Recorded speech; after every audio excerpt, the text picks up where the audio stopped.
আমরা বাঙালি, বাঙালি মানেই ভাত। তো দেখো সকাল সকাল একটু ফেনা ভাত করে নিয়েছি প্রেসারে, ছেলের বাবাকে দিয়ে দিলাম, খেয়ে নেবে, আলু সিদ্ধ দিয়ে দিলাম।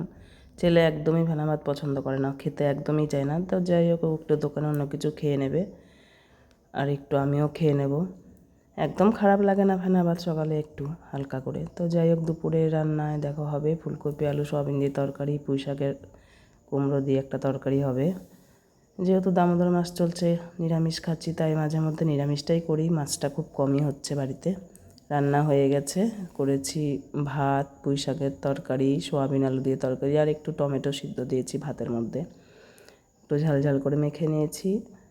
এখন খেয়ে নেব। পাশে একটু মাংস ছিল, খাবে ছেলে আর ওর বাবা, দুজনে একটু খেয়ে নেবে। তো ভাত নিয়ে নিয়েছি, টমেটো দিয়ে মেখে একটু খাই। শরীরটা এত খারাপ, মুখে কিছু ভালো লাগছে না, তাই একটু টমেটো সিদ্ধ দিলাম। তো দেখা হচ্ছে কালকে। টাটা।